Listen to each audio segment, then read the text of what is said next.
পুরোহিত ভাতা 1,10,000 কি আপনাকে বলেছে? আমার মনে হয় আমি পুজো দুর্গা পুজো অনুদান বলতে পারেন। পুরোহিত ভাতা আমাদের সরকারে আছে, সেটা আপনার কালচারাল মিনিস্টারের আন্ডারে আছে।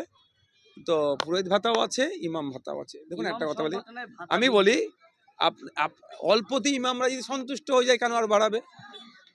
দিল্লি দেখুন 15,000 টাকার বেশি ইমাম ভাতা, তামিলনাড়ু দেখুন, কেরালা দেখুন, কর্ণাটকা দেখুন, মহারাষ্ট্র দেখুন 10-12 হাজার টাকা করে ইমাম ভাতা। আমি চাই এই যে ভাতা দিলে দিয়ার মতো দিক।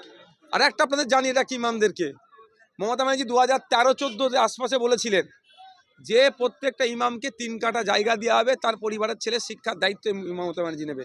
কটা ইমাম জায়গা পেয়েছে, বাড়ি পেয়েছে? নাটক করছি। ইমাম সাহেবদেরকে বলবো ওই 2,500 টাকা ভাতার জন্য জাত যে সমাজকে যে পিছিয়ে নিয়ে যাচ্ছে, হিন্দু মুসলমান নির্বিশেষে আপনারা কথা বলবেন, আপনারা ন্যায়ের কথা বলবেন, সেটা নিয়ে মুখ খুলুন আপনার।